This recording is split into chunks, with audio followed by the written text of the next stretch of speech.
Olá, meus queridos alunos do primeiro ano A, B e C.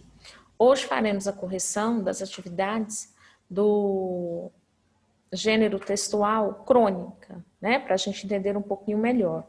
Só para a gente lembrar, né, que crônica é um texto ficcional, texto narrativo, de gênero narrativo, que tem como característica principal narrar, contar, falar fatos do cotidiano, fatos do dia a dia. Então, vamos lá na nossa correção para a gente poder estar entendendo melhor. Vamos, então, para a primeira questão. Um minutinho. Isso. Então, olha só. A número 1. São características da crônica. Ele é um gênero narrativo, marcado pela brevidade, narra fatos históricos em ordem cronológica. Correto.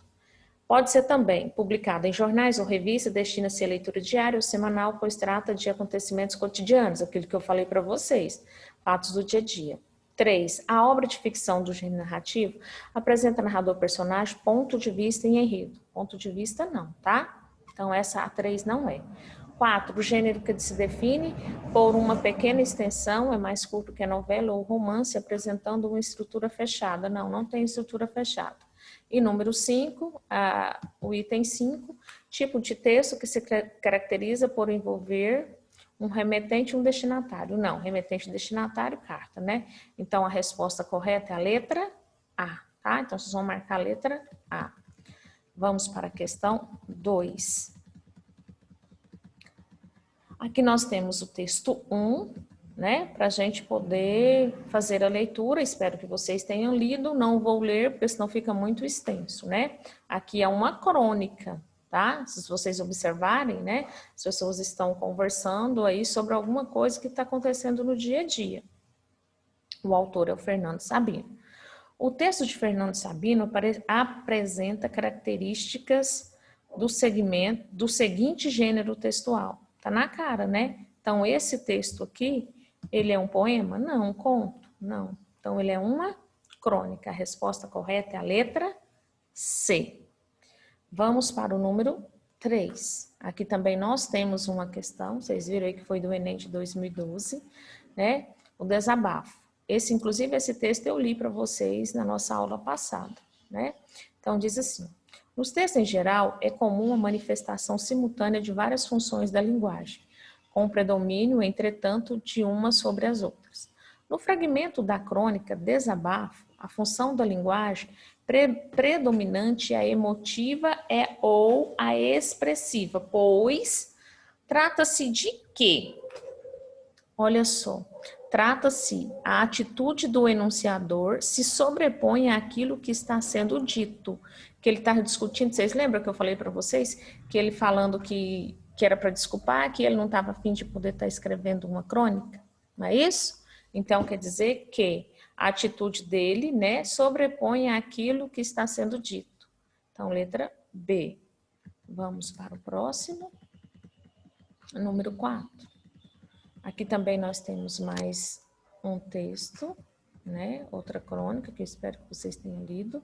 Temos o texto, então, 3, o texto 4, e aqui vem.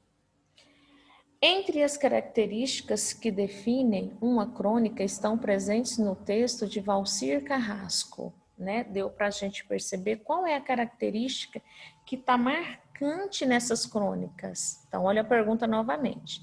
Entre as características que definem uma crônica estão presentes no texto de Valcir Carrasco, que o emprego de uma linguagem acessível ao leitor e a abordagem de fatos do cotidiano. Então, quer dizer, uma linguagem mais simples ele trabalha, tá? Então, a número 4, a resposta correta é a letra C. Vamos para o número 5. Nós temos o texto 4 e o texto 5, o texto 6, 7, 8, né? 9 e assim por diante para vocês poderem ler. A número 5, vocês perceberam? Viram que não tem nenhuma questão para vocês poderem estar assinalando, estar marcando. Ele apenas pede para você fazer uma reflexão, tá? Sobre esses assuntos abordados nestes textos. E aí ele faz uma pergunta assim, que vale a pena a gente pensar um pouco, a gente poder refletir. Essa questão, né, hoje, da violência nos dias atuais, vocês acham que é em decorrência de quê? É em decorrência das desigualdades sociais, né? É em decorrência Da falta de educação mesmo das pessoas? Você acha que isso já é genético? Por que que há tanta violência? O que justifica esse grande número de violência hoje no nosso país ou até mesmo no mundo, tá?